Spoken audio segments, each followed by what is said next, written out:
بسم الله الرحمن الرحيم. السلام عليكم ورحمة الله وبركاته. بسم الله الرحمن الرحيم. الحمد لله رب العالمين والعاقبة للمتقين والصلاة والسلام على خير خلقه ونور عرشه محمد وعلى آله وصحبه أجمعين. أما بعد، أعوذ بالله من الشيطان الرجيم. محمد رسول الله والذين معه أشداء على الكفار رحماء بينهم تراهم ركعا سجدا يبتغون فضلا من الله ورضوانا سيماهم في وجوههم من أثر السجود ذلك مثلهم في التوراة ومثلهم في الإنجيل كزرع أخرج شطأه فآزره فاستغلظ فاستوى على سوقه يعجب الزراع ليغيظ بهم الكفار وعد الله الذين آمنوا وعملوا الصالحات منهم مغفرة وأجرا عظيما. صدق الله العظيم. Başımızın tacı tağfirla, yüzler nurli, hacı adele, yürekler nur iman bilen yalfıllap duran kıymetli, arzışli yigit dostlarım, Huday Tebarek ve Teala hemmenizin bir mübarek gelip yeten Recep ayının içinde etiyen taat ve ibadetlerinizi, Allah'ın dergahına kaldırıyan kollarınızı, tutayan arazilerinizi Huday Tebarek ve Teala barinizden kabul etsin. Huday Tebarek ve Teala can sağlığı, parahatçılığı, emniyeti, nığmet bolçuluğu başımızdan ayırmasın. Mübarek ayının içinde gelip yettik Recep ayı, Şaban ayı, aradaydan çirim, adam teyyarlık görmeden çirim. Resulullah Aleyhisselam Şaban ayda beyleki aylardan beterrak ibadetlerini arttırıyat diye enemiz Hazreti Ayşe radıyallahu anha. Bir de Recep ay bir küfri pollur adam mübarek Ramazan ayı yetmene. Allah barinize mübarek etsin inşallah. Hazreti Ömer radıyallahu anh 13. bölüm 13. celesege Hazreti Ömer'in siretinden gelip yettik. Ol Hazreti Ömer'in hakkında inemiz Hazreti Ayşe aytiye bir oturuşukda bir meclisse eğer Ömer ağzalsa şol meclis bereketli olur diptir, süyücü olur diptir inemiz Hazreti Ayşe. Bir meclisi bir gedek Hazreti Ömer'in adı tutulsa, bereketli olayan olsa, elhamdülillah Hazreti Ömer'in siretini 13 celese veri gurrun etpiyoruz. İnşallah mübarek celesedir. Allah hemmemize bereketini aydılayan gurrunlardan eserin versin inşallah.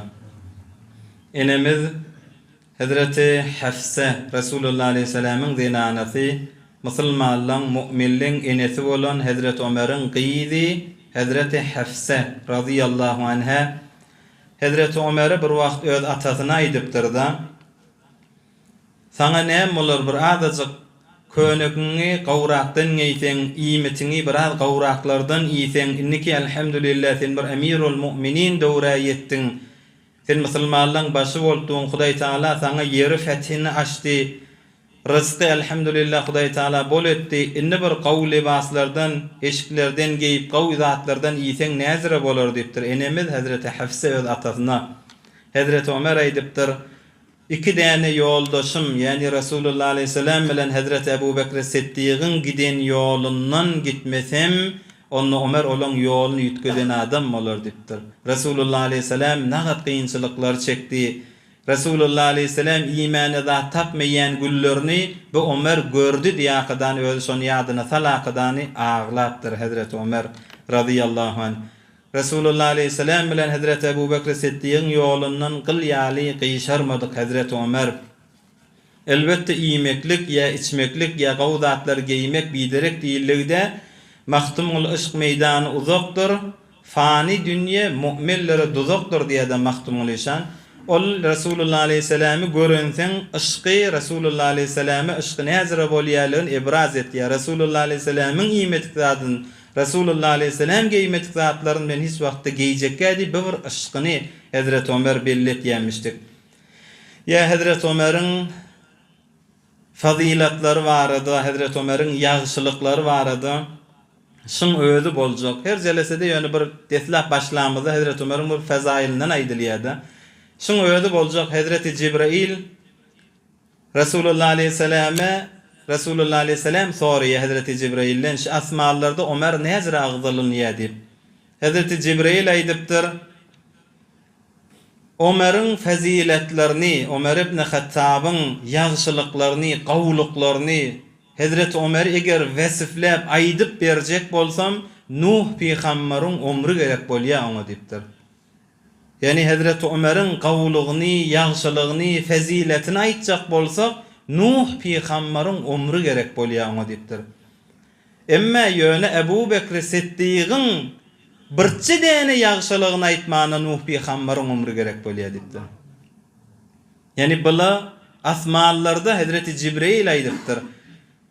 Hazreti Ömer'in şol durşuna faziletlerini aýtjak bolsak Nuh peygamber'in ömrü gerek bolýar.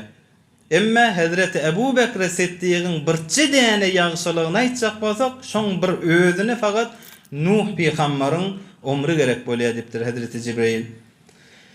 Ozalla kän gurrunlaryny eşdiýänlersiňiz Hazreti Ebu Bekr Siddiq Hazreti Ömer'den madam öwde bolýar, yaxşylyklarda, sogap gazanmaklykda madam öwde Hazreti Ömer hasretini ýemişdi Hazreti Ebu Bekr Siddiq'in.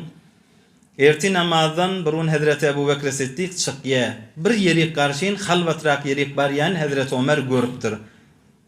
Bile ýaşap ýören wagtlarynda Hazreti Ömer gözleýişi nirä gitmeli, öňçäki ýol öýüne garşynady, başga ýerliň marýamışdyk Ebu Bekr Siddiq. Ey buna geçýär.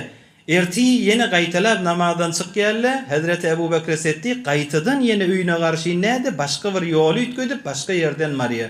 Hazreti Ömer indi nirä gitýän käşi diýip ýygynyň gidipdir. Ay hawasyzrak gözleýän ýaly bolup bilýär bir ýagşylyk etýärligini. Ýöne şondan başarda geçecek da şinem etýän kädip ýygynyň gitýär. Görýär Hazreti Ebu Bekr Siddiq bir dargarrak, ýykyrak Medineň bir guşerägine bir öýe giripdir. Ol öýde bir gözü görmeýän bir ýaşuly denana ýaşaýamyşdyk. Oğully ýok, gyzy ýok, dogonly ýok, adamysy ýok, bir özi ýaşaýamyşdyk Medineň bir süntüräginde. Gözde görmeýän nabina bir ýaşuly denana. Hazreti Ebu Bekr Siddiq müň içerisindeki rakadany erti bilen barıp içerisini süwürýän bolmaly. Emirul Mu'minin musulmanlaryň başy bolupdy. Bir ýaşuly denanaň içerisini süwürýänmişdik Ebu Bekr Siddiq. Soňram doň ýijek zatçalaryň ýanky ýaşuly denanaň agzyna goýup ağzına berip idrakadan Hazreti Ebu Bekr Siddiq gaýtýan. Muny Hazreti Ömer görüpdir. Hazreti Ebu Bekr Siddiq dünýeden geçenden soňram Hazreti Ebu Bekr Siddiq wafat edenden soňram Hazreti Ömer'iň ýadyna düşüpdir. Ol ýaşul zenany wagt Ebu Bekr Siddiq bar gözleýärdi. Inne o biçarana gözlejek bamy kädip Hazreti Ömer bildirmän Ebu Bekr Siddiq'in dünýeden geçenniň ertirwin barya ýanky zenanaga bildirmäni eýni Ebu Bekr Siddiq ýaly ol zenana gözleri görenak. Hazreti Ömer girýär Ebu Bekr Siddiq'in etýäni işlerini etýär, içerisini süwürýär, suwjanyň gaplaryny doldurýar. Müň ýijek zadyny agyna tutaqadan bir hurmajuk beripdir. Ýanky zenana aýdypdyr, näçe wagtlap maňa gelip hyzmat etýän, öýüm süwürýän, men agzyma ýijek zat çadym berýän, dün gygyrly dünýeden geçdi diýip musulmanlaryň halifat Ebu Bekr Siddiq'mişdi gowy diýipdir ol zenana. Maňa ýijek zadym agzyma tutup berýän, dün gygyrly Ebu Bekr Siddiq'mişdi gowy şuň bildim onu diýipdir. Hazreti Ömer täçjüp edipdir, gözü kör zenana nirden billiň, näzire billiň mun diýenne ol zenana aýdypdyr. Ebu Bekr Siddiq'dygyny şuň men agzyma tykýan başga bir bolallygyny şundan bildim. Ebu Bekr Siddiq men agzyma hurmaň hessesini şänigin nada çykaryp çyk agzymda goýýardy. Emma sen hurmaň şänigi bilen men agzymda goýdyň bildim şol öňçäki Ebu Bekr Siddiq buňky gelen üýtget diýip şondan bildim diýe. Hazreti Ömer aglamanydyr. Ey Ebu Bekr Siddiq sen nagat ýagşy adam. Sen diýir wagtynda dünýede ýaşap ýöken sen ýygyňdan geçip bilmedim. Dünýeden öteňden soňramda men armanyny goýdum da diýip Hazreti Ömer aglaýar.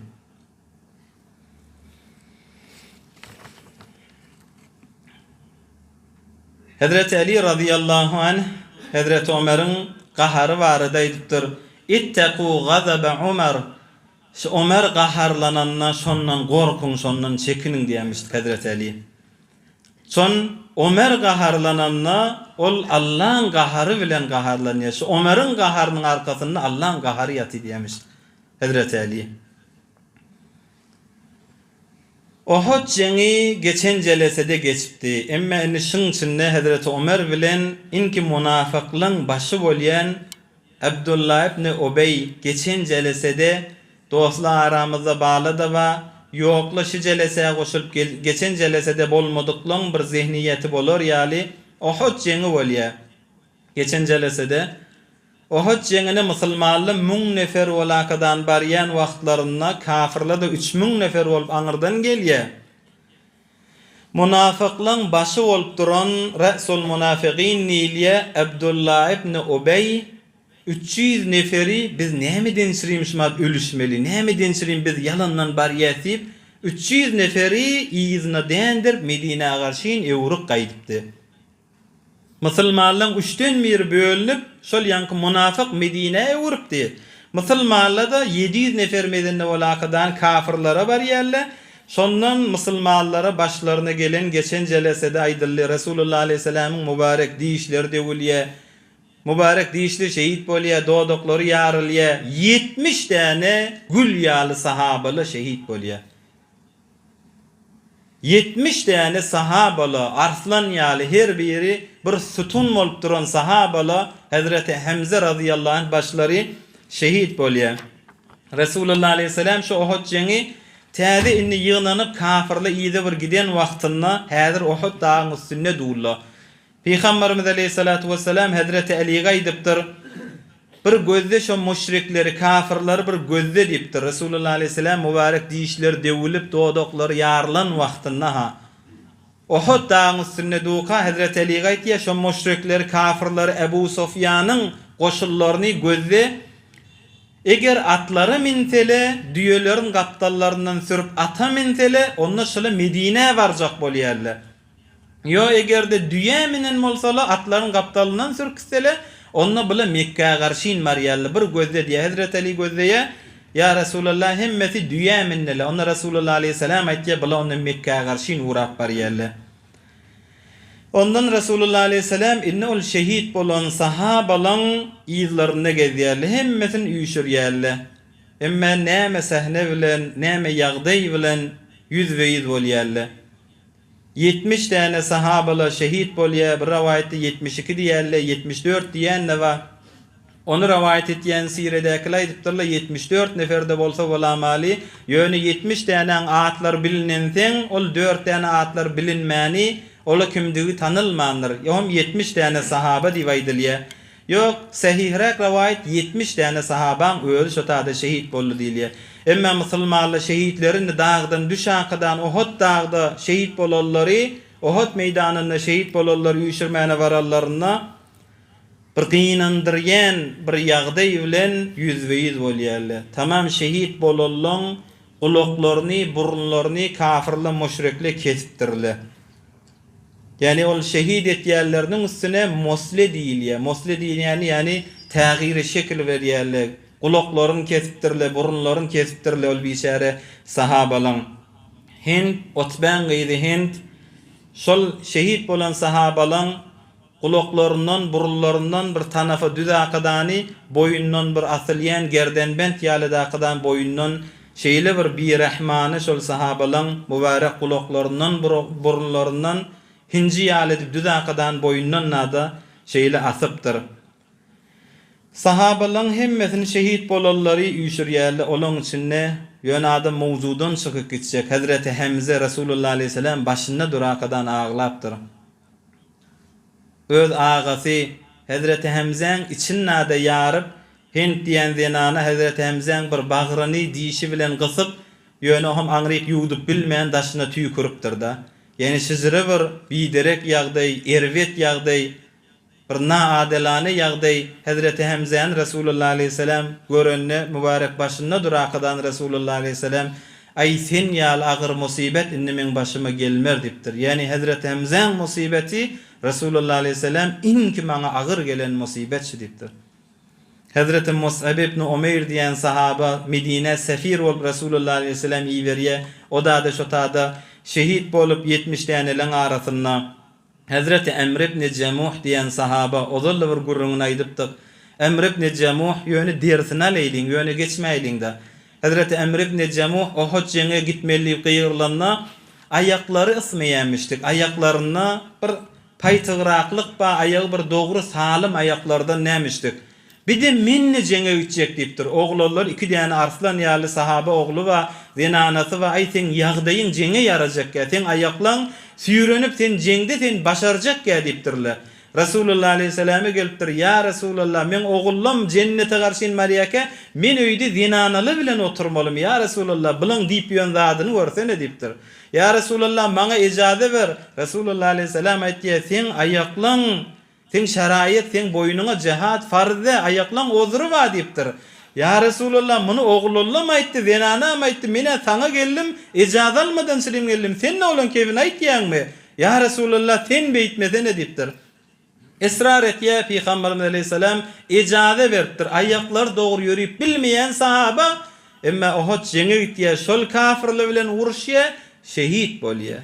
Ýanky şehit bolup ýatanlaryň arasynda Hazreti Emr ibn Jamuh diýýär. Aýagynyň irady wa diýilýär-de, zahiren aýagy irady barmyşdyk. Emma şoň iradly aýagy şony jennete garşy näkidipdi. Allah'ın razyçylygyna garşy näkidipdi. Wagt salim ayaklamız var. Bir ayakla var. Näzire salim oň üstüne nagadyr ha kilolar ayak bilen götürmäni razy ýaşaglarlar var. Immeşi ýagşy ýeriş ayakla hiç eltmeýär. Gaw ýeriş ayakla eltmeýär. O biçäreň aýagynyň irady barmyşdyk. Aýagynda bir ozry barmyşdyk. Emme şoň aýagy hakykatda salim ne? On jennete garşy näkidipdi.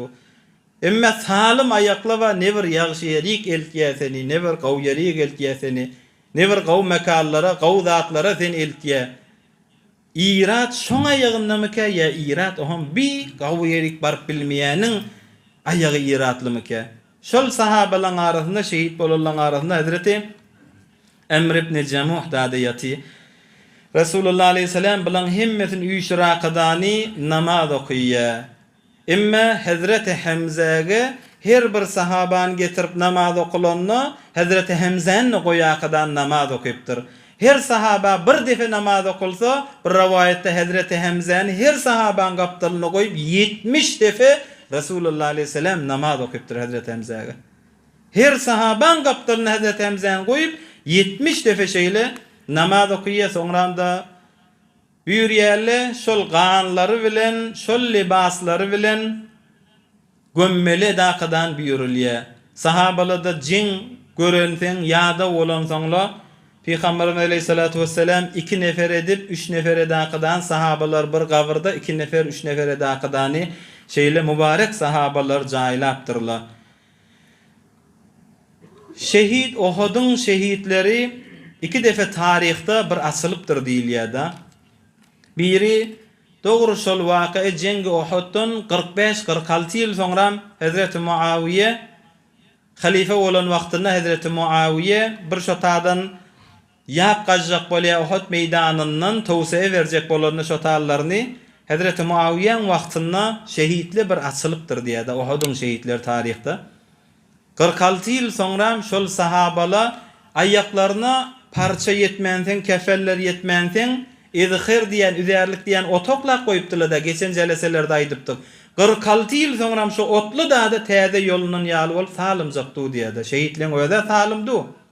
Üstündäki aýagyny oklanan otly dada salim duýmuşdyk. Bir 46 ýyl şol waka eden soňra tagriben 100 ýyl mundan önce bir tawsiýe beriljek bolanda şonda da bir Uhud'un şehitleri bir su akýady şotadan bir nebiş bolup asylanypdyr. Tagriben 1400 ýyl, 1300 ýyl soňramda da ýene şol Uhud'un şehitleri öňkü ýatşygy ýaljak ýatyrlar diýär. Bir sahabalar da barmyşdyk, şallaryny ok degen bolmaly, şu gözün çitmerege daqadan el şeýle saklap duran ýagdaýynda jan berip Hudaýa garşy jennetine garşy gidipdirler. Şunu ihtiram bilen jaýlajak bolaqdan şu mübarek elin şeýle açallaryny gan zurlap akmana durupdyr 1400 ýyl soňra. Gaýtylap elin goýup şu sahabalar Şol Uhud'daki şehit bolan sahabalary Resulullah aleyhisselam şo taada jaýladypdyr. Hudaý tebarek we taala ol sahabalardan razy bolsun. Allah razy da bolupdyr. Radiyallahu anhum we radwan. Hudaý olardan razy boldy diýe Hudaý taala. Allah olardan razy bolan insanlary ýöne Hudaý taala şolun imanlaryny şu äsirde biziň ýaşagullarymyza da siňdirsin. Şolun ýüregindäki ba ihlaslar Allahdan süreyim, dinden süreyim canlaryň hiçe taýýanmışdykly şol ihlasları biziň de ýaşagullarymyzda bizlerde de Hudaý taala döresin. Kıyamatda da şolun şefaatinden Allah bizleri eşerlemiz bilen bile mahrum etmesin. Hazreti Enes radıyallahu anh Resulullah aleyhisselam'ın hademi ol Hudaý Taala'nın çağıran wagtynda ya Rabbes seb'in dip çağırýanmışdykda. Ey 70 tane Uhud'daki yatan şehitlerin eyesi bolan Allah dip Hazreti Enes çağırýanmışdyk. Ya Rabbes seb'in ey 70 tane sahabalan eyesi bolan Allah dip Hazreti Enes doga etýänmişdik. Imme almal dersimiz şula 70 tane sahabalan şehit bolmaklygy, Resulullah aleyhisselam'ın mübarek diýişleri şehit bolmaklygy, Resulullah aleyhisselam'ın mübarek doğdukları yarılmaklygy, Resulullah aleyhisselam'ın mübarek kellesine giýen kolasynyň demirleriniň halgalar Resulullah aleyhisselam'ın ýangyna mübarek ýangyna çümmekliği illetine molly 50 tane o katýerler dagyň üstüne goýupdyr Peygamberimiz aleyhisselam geçen jele saýdypdyk.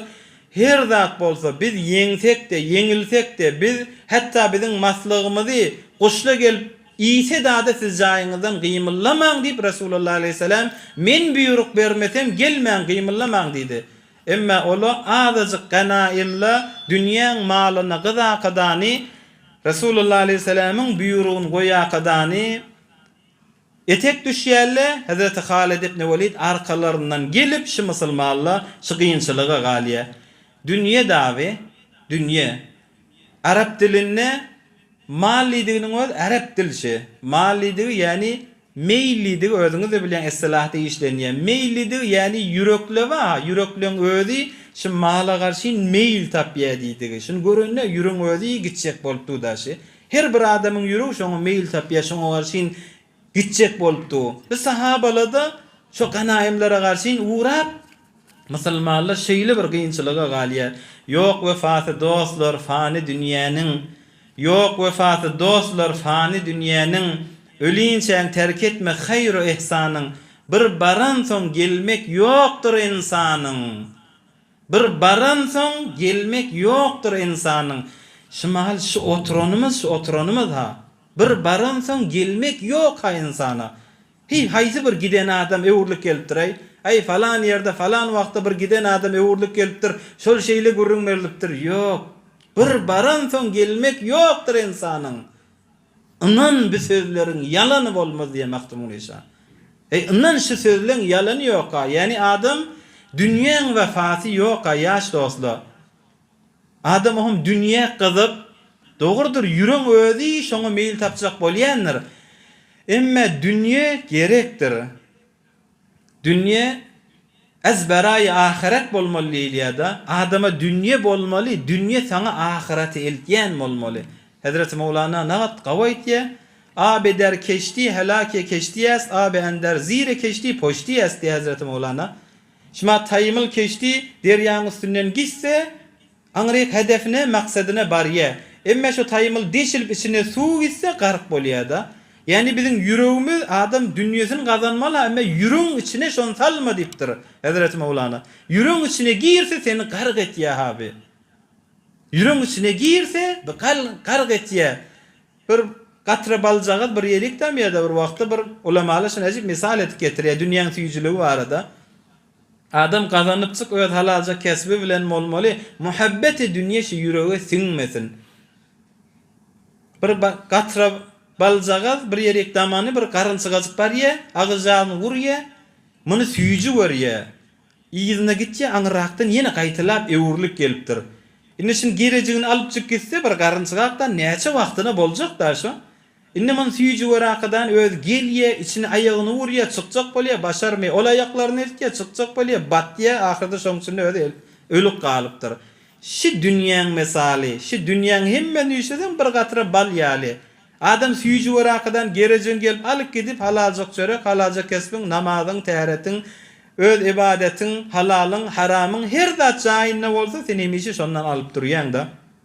Emme ne namaz, ne täret, ne halal, ne haram hiç de saygırmany içine gitsen ýankyň mesaly boli adam oň üstünde batyk galýa. Adam kän şoň üstünden Allah'ın ýaly bir wagt döwlet Osmanyly Awropaýylar bilen bir jeň etýärde şonda Osmanylyň serwalary goşullar azaňrak bolupdyr da. Aňyr taraply ol Mesihilenki bilen goşullarda, teýdatlarda, sanlarda kän.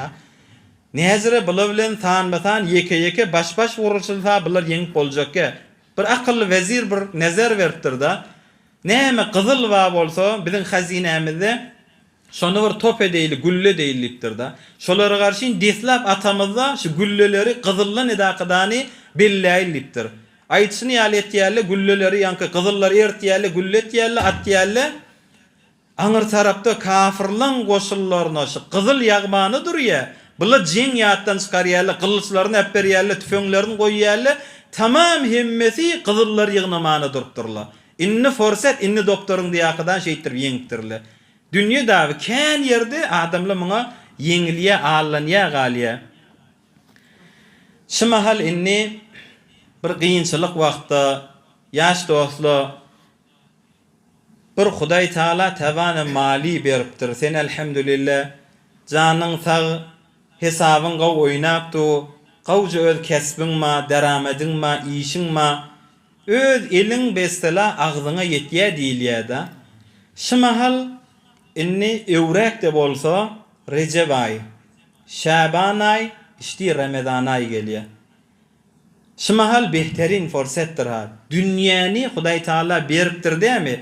Dünýä azbaraý ahiret. Dünýä ýani ahiret gazanmamyza sebep bolsun. Näinki dünýä faqat bizi dünýede goýup ahiretimiz aýyrýandan Hudaý Taala ondan saklasyn. Oňa Hudaý Taala bizi eltmesin. Dünýä Hudaý Taala beren bolsa ahiretimiz gazanaýlyn. Eli agzyna ýetýän musulman dogolly ýaş dostlar, işin gaw dämi? Gaw sen deramediň ma dämi? Mubarak aile gelýänler ha.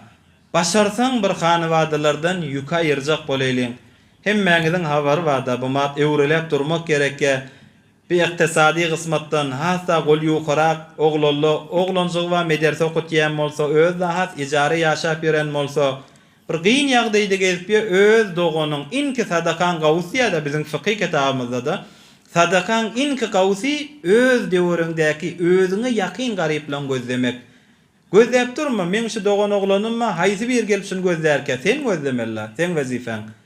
Sen öz döwrüňdäkiler inki sadakan da ýerine ýetýäni özüňkiler gözlemekdir. Şi ahirete adam gazanmaklygy ha. Hazreti Ebu Bekr Siddiq radiyallahu anh halife wagtynda bir qahty düşýär. Bir gaty yaman açlyk düşüpdir. Adamlar juda mandyr Ebu Bekr Siddiq'e gelipdirler. Ýagyn nesen asmandan ýaganak, yerden ne hiçtat gögerenak. Bir näzir ýagdaý bolarka. Hazreti Ebu Bekr Siddiq aýdypdyr. Jydanyň sabr edin diýipdir. İnşallah Hudaý Taala bir ferece açar. Şol gaht wagtynda Hazreti Osman radiyallahu anh, Hazreti Osman ibn Affan 3-nji halife Resulullah aleyhisselam'ın Zunnurayn diýilýär. Iki däne mübarek nurlaryň gyýyzlaryny Hazreti Osman alýar. Resulullah aleyhisselam'ın körekeni. Hazreti Osman'ın Şam'dan 100 däne düýesi, 100'e goloy düýesi Hazreti Osman'ın tamam un bilen, ýag bilen Medine garşyn gelipdir. Gaht wagtynda adamlar açlyk çekip duran wagtynda Hazreti Osman'ın 100 däne ýüki Şam'dan gelýär. Medineň tajirleri, malraklary Hazreti Abdurrahman ibn Awf ýaly sahabalar Hazreti Osman'a barýarlar. Beýleki tijaret etýärler. Ey Hazreti Osman, Hazreti Osman'a etýärler, sen şumat ýükün gelipdi, özüňde habaryň ma bu mat ýagdaý, şu gyn ýagdaýda biz sogap etjek. Sen şol mallar näçe alan bolsaň, meselen şunu alyp dursaň 1 dirhem beren bolsaň, biz şunu sana 2 dirhem bilen senden alaýly. Şonu bize ber diye. Hazreti Osman aýtdy, sizden önçe biri Sizden edafaragı on diledi. Men ona verdim. Olay diptirli ay şuna biz bir vereyli, bire iki vereyliydik. Biz 3 edeyiliptir. Hazreti Osman ayttir ay ondan edafarag alın o diptir. Olay diptirli baba şuna bir derhemine 4 tane vereyli. Edafaragı allo diptir. 5 tane vereyli bir derhem veren bolsaň diptir. Edafaragı allı. Ay näçe allı bizden aňardaş Medine'de tajer barmy diptir. Kim gelakadan almalysyny? Hi bir derhemi 5 derhem şuna da sen mundan edafa alanma diýen kim şo bizde tanýaýlar? Bizden edafa başga bir tajer tanýamyzak diptir. Näçe berdiň onu diptir. Hazreti Osman aýdypdyr, bir derhem bilen alan zadym 10 derheme sattım diptir. 10 derheme verdim diptir. Ey bir daýaw kim be 10 derheme alan kim diptir. Hazreti Osman aýdypdyr, Allah'a sattım bular diptir. Bulary Hudaý Taala'ga men berdim diptir. Size sogap gerek bolsa Osman oturar mı diýäňizmi diptir.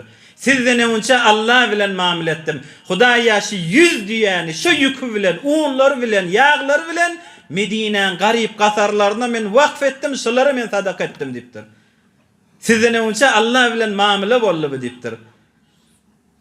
Hazreti İbn Abbas diýen sahaba şu giýje Resulullah aleyhisselam dünýeden vefat edenden soňra da bu gurrunla.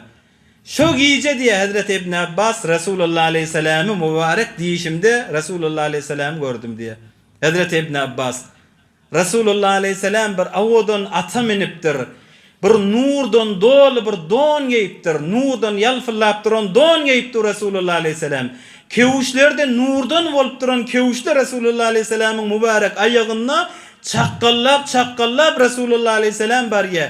Hazreti İbn Abbas men aýtdym diye ya Resulullah men sana muştak biz Hasan'nın merteni göremizak. Ya Resulullah ahadar bolup galykda bir dursana bir gürrüňe değille ya Resulullah dipdir. Bu mahal taklama men dipdir Resulullah aleyhisselam. Bu mahal taklama bu mahal asılma menden dipdir. Bu mahal men basım yetişmel basım barmalyarım ma nirek ya Resulullah dipdir. Onu Osman dipdir. Hazreti Osman ibn Affan şun bir sadaka verdi dipdir. Hudaý Taala şoň sadakasyny kabul edip, Hudaý Taala şondan razy bolup, Allah cennetde bir huru Osmana jüftledi dipdir. Şoň toyuna yetişmel, şoňa garşy men gitmel taklama dipdir Resulullah aleyhissalatu vesselam. Allah razy bol cennetde Osmana toy tutulupdy. Men öwme geçme, men taklama, men otak yetişmelli Resulullah aleyhisselam barýatdy diye. Yok vefatı dostlar fani dünýäniň ölüýünçe terk etme hayru ihsanın. Şu hayru ihsan ma, ýagşylyk ma. Allah ýolunda boş gitmeýär. Allah ýoluna hiç de boş gitmeýär. Ölüýünçe terk etme hayru ihsanın. Resulullah aleyhisselam aýtdyr. Ol Osmanyň beren sadakasyny Allah kabul etdi. Ol Osmanyň toýu tutulupdy. Men oňa yetişmeli ýakadany şeýlemeň diýişimde aýtdy diye. Sahabalar şol dünýä gyzy walaqydan galýarly ýaş dostlar ýene gaýtalap bir aýdyn. Şu mübarek aýlardan önce bu aýlada Hudaý Taala rahmetini teçýän aý. Hudaý Taala bir aýlary, gulleri, gijeleri goýýa bahanaly bilen bizim günälerimiz geçecek. Bahanaly bilen bize cennet berjek bolýar. Şu aýlaň içinde her wagtda da adam bir ýagşylyklary etmeli ha. Ölüýünçe terk etme hayru ihsanyň diýipdi. Mahtumul ihsan. Emma şu aýla forsettir. Şu aýlarda garip gasar dogollamazy, gol ýoko dogollamazy bir etena bolmaýlyň. Ay öz oňor özi bagat dagdagalar we adamlaryň bu maşy ýaşap ýöken nagat gaýgylar we çağalar bir tarapdan zinanat bir tarapdan eçerti bir tarapdan mın gerek zatlar bir tarapdan ejara da ýaşap ýören bolsa ol biçäreleň hawaany taklamak çyn musulmanlykdandyr. Allahyň rezaýaty şoň arkasyndadyr inşallah. Emme şol Uhud jengde Hazreti Ömer radıyallahu anh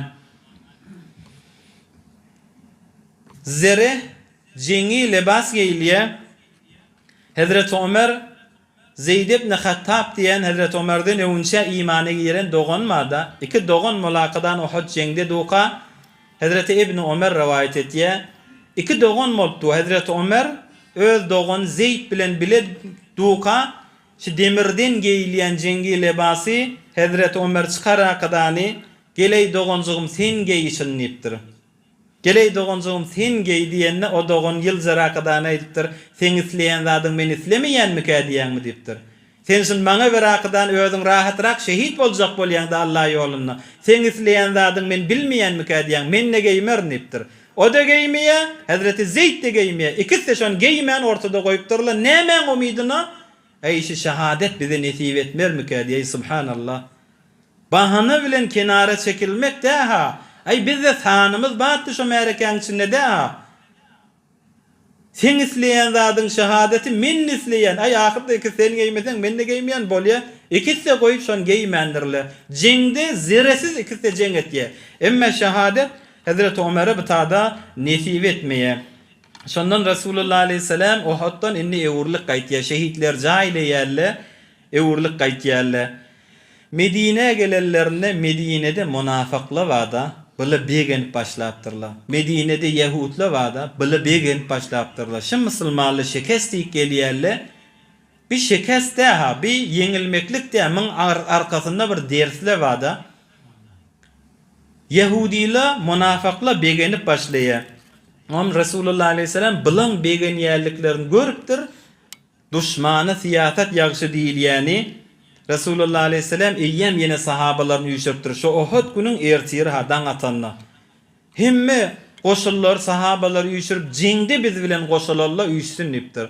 Hemmesini evden 70 neferi Hazreti Ebu Bekir Siddiq bilen Hazreti Zubeyri kafirlan ardından kavulayan yal şolan ardından 70 neferi iýerýär. Hem Medine'dekileri bir siyaset bolupdyr. Musulmanly şekest deyip musulmanly eciz görünmesin niptir.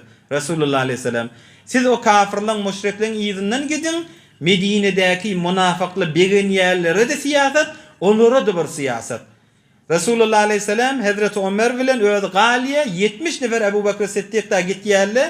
Bulan ardından sonra Peygamberimiz aleyhissalatu vesselam de gitýär. Hamraul Aswad diýen yere tagriben 16 kilometr Medine'den daşrak şo tak yetipdirler.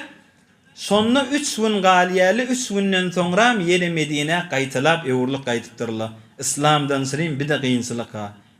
Jeng wagtda qaytylap gidip 16 kilometr piyada yürüyüp gidip ol müşriklerin kafirlerin aňryk sürmeden sırayım şolar bir siyaset bolmadan sırayım 3 gece galyp qaytylap ewurlyk qaytýarlar. Emma ewurlyk qaytmaklygynyň da illeti Mi'badil Khazai diýen kafir adammışdyk şo wagtda.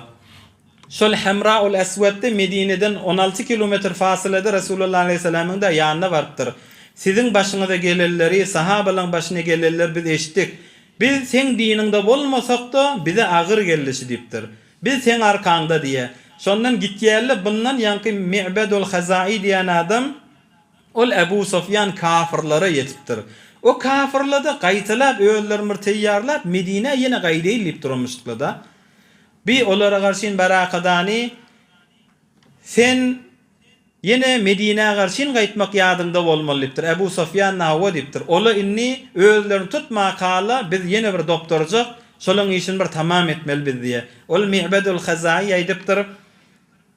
Sana men nasihatim şu dipdir. Gün Mekke'ye karşın durma deyip özüňde dipdir. Dursaň da sen yeňilersiň dipdir. Durmany git.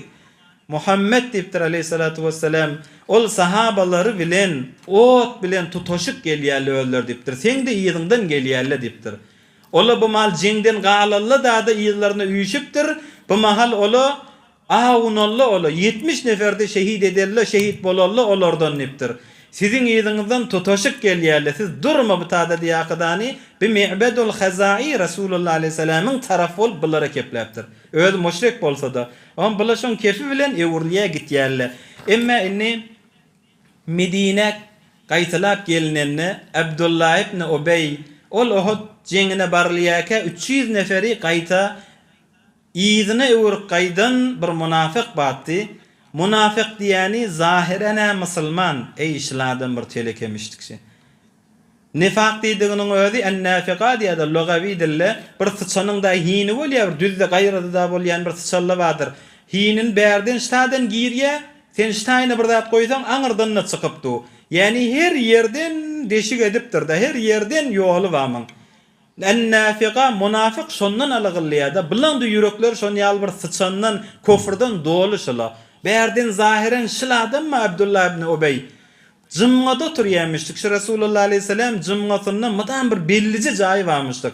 Özü wagt turakadany hay sen nygmat bolup geldiň da ya Rasulullah ey sahabalar gadryn mileyliň haşy Rasulullah bize nygmat bolup geldi haşy. Mundan önce biz näzire ýaşap ýötdik bilýäňizmi? Ay ya Rasulullah sen bize nygmat bolup geldiň diýip şeýle kepleýänmişdik. Emme halwata baranda baha Rasulullah aleyhisselam birun eşejigi bilen mübarek eşegine minip barýaka şu parçasyn alakadan ýanky munafyk adam şeýle burunna tutup saklana Rasulullah aleyhisselama basımrak geçsene eşeň İsa dargadyp barýa dedi biz rekepleýänmişdik da. O taada sen bize nygmat bolup geldiň diýipdi. Emme bu halwata düşüp başga adamla ýok wagtynda içindäkin bellet ýänmişdik. Şu burunna tutakadany sen basımrak geçsene eşeň İsa dargatdy da bize diýip Rasulullah aleyhisselam azy kepler aýtýanmışdyk da. Sahabalar bir aýdypdyr. Muny öldürjek bolanlar Rasulullah aleyhisselam ettirmeýänler. Ýöne wallahi Rasulullah aleyhisselamyň eşeginiň iyisi senden nagawdyr diýakadany muň jogabyny şeýle berýär. Şizre bir teleke adammışdyk be. Muň telekeligi bigadri kän bolansaň Rasulullah aleyhisselam şun mulagata dursun Rasulullah aleyhisselami görüp ýökim. Şu görmeklik şoňa haýyr bermeýär. Bir nesip da melek kıymatın bilmeyen gabiler az bahaya sattı neçe sabiler arzu eylep geçmiş önkü nebiler celil rahmeti sen tenade belli diye mahtum oluşan görüp yöllüge hayır vermeye hatta şu ayrılmadığından helak bolmadığından ölmediğinden bir gece önce Resulullah aleyhisselam barıptır da şu umit bilen belkem imana girip şuna tova nesi vedatın deyip onunla da şu Resulullah aleyhisselam şun ziyaretine varıp mülakatına varıp iadetine barmaklığı da hayır vermeyedi. Oğlu ağlak gelipdir ya Resulullah atamın telekedigine bilyen niptir ya Resulullah yöne sen namaza gelmesen hiç bir adam şun namazına gelecek ya Resulullah sen bir namazına gelsene diptir. Resulullah aleyhisselam oğlu sahabamıştık ha yaxşı sahabalardan da Hazreti Abdullah diýilýär oğluna da Resulullah aleyhisselam gitjek bolan Hazreti Ömer öwünde durýar ya Resulullah men müň namazyna seni iyi vermeýän. Hudaý Taala şonu ayet indirýär. Ve la tusalli ala ahadin minhum mata abada ve la taqum ala qabrihi.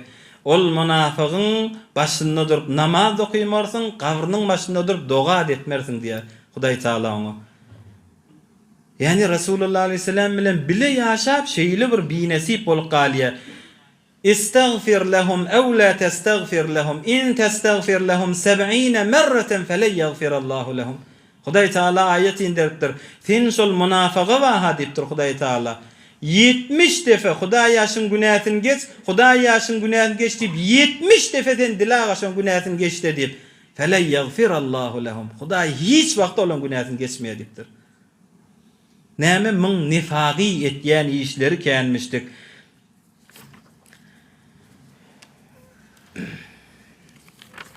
Enemiz Hazreti Aişäge zina tohmet vurulýar. Enemiz Hazreti Aişäge bir derek tohmet vurulýar. Ozal eşdenlerseňiz bir aýlap Rasulullah aleyhisselamyň içerisinde bir garaňkylyk gaýygyny goýýar. Şu munafyk adam şonu başlatypdyr da. Enemiz Hazreti Aişäge zina tohmetini vurup Rasulullah aleyhisselam da bir aýlap şonu wahy inmänir. Bir aýlap Rasulullah aleyhisselamyň içerisinde enemiz Hazreti Aişäni aglatdyryp Rasulullah aleyhisselamy gynandyryp gaýga goýup bir aýlap wahyde gelmändir. Musebbebi sebebi şi Abdullah ibn Ubey diýen adam. Ya mescidi zirary vurýan şol adam. Ya sahabalar bir-birini infaq etjek bolanlar la tunfiqu ala men inda Rasulillahi hatta yanfadhu. Şi bir musulman gariplara da hiç dat infaq etmeň. Degmiş Muhammedin ýanyndan gaçdyrla şola çaşdyrla şola diýakadany şeýle etekden işleýän adammışdyk. Kepleri bilen Rasulullah aleyhisselamy gynandyrýan adam. Wagtym da boluşdy. İnşallah şuň bir ahyrky dersini alakadany hulasarak ýygnaýyn. Rasulullah aleyhisselam gynandyrýan adam şi. Peygamberimiz aleyhissalatu vesselam de bir ýaly insan Rasulullah aleyhisselam da gynanýanmışdyk ha, ýaş dostlar. Kul innema ana beşerun mislukum. Hudaý Taala aýtdy. Aýtsen men siz ýaly bir adam. Yani biz gynanýan zatymyzy Rasulullah aleyhisselam da gynanýar. Bize agyr gelýän zat Rasulullah aleyhisselame de agyr gelýänmiş. Näzir agyr gelmesin? Ummahatul mu'minini biderek tohmeti yaptıran şol adam näzir Rasulullah aleyhisselame agyrlyk etmesin. Ve laqad na'lemu annaka yadhiqu sadruka bima yaqulun ya Hudaý Taala. Biz bilýäs müşrikli kafirli sana aýdallaryna şolon kepler sen gursoňgy gysýa diýe. Şumal adam käde bir kepleri eşdiýän gursoň gysylýa, ýürek gysylýa. Şizri Rasulullah aleyhisselam'da da barmışdyk. Rasulullah aleyhisselam'ın da ýüregi gysýanmışdyk. Imma yoli fesebbih bihamdi rabbika ve kum mineşşakirin ve kum mineş-sacidin. Sen şu wagtda ýürek gysylan wagtyna subhanallah, subhanallah, subhanallah Allah'a tesbihe meşgul bolla secde etýärlerden bol. Ýürek gysylýan, bir kef eşdiýän, bir narahaty eşdiýän, şonna Hudaýyň zikri bilen meşgul bolup, namaza meşgul bolsaň şo ýürek kän ýeňliýär. Bu mawzuny inşallah üstündäki gurrungle bilen gaw gurrungle da wagty geljek jelesede inşallah hyzmatyňyza ýetirir.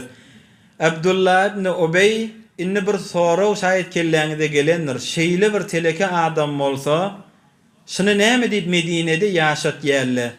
İki illeti barmışdyk. Biri Hazrat Ömer radıyallahu anh, ya Resulallah icazə ver şol adamyň bir boyunly kellesin men alaýyn diýipdir. Hazrat Ömer ýogsam ew başdan ozallan ýankyň kellesin men alaýyn ya Resulallah. Şu saňa şu eziýetleri berip ýöhä diýipdir. Resulullah aleyhisselam bir siyaseten ne bolsa, ol Abdullah ibn Ubay bir makamly adammışdyk. Bir Araplar arasynda Medinede ula adamlardan, ulu şahsiýetlerdenmişdik. Resulullah aleyhisselam ay soňram gurrun etmesille Muhammed de öz ashablaryň, sahabalaryň öldürüp ýöýär diýip gurrun etdirmäýilipdir. Şon zahiren ne bolsa sahabe ýal bolup ýöýär. Ay Muhammed de öz adamlaryny, öz sahabalaryny öldürüp ýöýär diýip gurrun etdirmäýil. Beýleki kabile Araplary diýakadan bir Resulullah aleyhisselam şondan sirim ikilenjisi şi Abdullah ibn Ubay'ın oğlu sahaba diýdik da Resulullah aleyhisselame öýdi gelipdir. Ya Resulallah, eger diýipdir, bir sahaba atamy bir wagtda öldürata, şuň telekeligini bilýän ha diýipdir. Ýöne atam men gawwurýan, şu atam bolýar diýipdir. Onda da muhabbetim ma, dädilik ehtiram ma ya Resulallah. Birden bir sahaba Hazrat Ömer ýaly bir men atam eger öldürata, men özümden gorkýan ya Resulallah diýipdir. Men şu atamy beter muhabbetim bolansoň birden gaharym gelip, şol men atamy öldüren adam Medinede aýaklary bilen dik, başy dik bolup gelip ýörenini görsem, şeytany allan, nefsime allan, men atamy öldüren adam şu diýakydan onu öldürüp, men öz ahiretim ýakaman ya Resulallah. Sen şonu öldürtmesene ya Resulallah, şoňa doga etsene. Hatda bir rivayetde ya Resulallah bir täret kıl, sen täretin suwuny şoňa akdeýli, üstüne sefeýli, içireyli, şol adam bir dogurlanmarmyka diýipdir. Emma bir daha hayır vermendir. Resulullah aleyhisselam şoň oğlunyň hormatyna da hiç dat diýdirmendir. Emma ol öz azalyna özi helak bolýar. Resulullah aleyhisselame de ayet iniye Hudaý Taala on gabrynyň başynda baryp ya ona doga edip namaz okymany ejaza ýok diye. Bir de öňçe Hazrat Ömer mani bolýar. Hazrat Ömer'e göredi ayet iniye. İnşallah içindäki Resulullah aleyhisselamyň huzni gynan yani şu barada geljek jelesede inşallah bir gurrunly batdy hyzmatyňyza ýetirir. Ötellen ruşat bolar ýaly. Eserde daşarda kulak asalla va bir elhamd şahlas okuyup eserde daşarda kulak asallan umidvarlary vardır, olan da haklarına doğa eder. Okuyver. برای مشاهده ویدیوهای بیشتر به کانال یوتیوب سخنرانی های علماء ترکمن سر بزنید، مشترک بشید و منتشر کنید، اجر ببرید.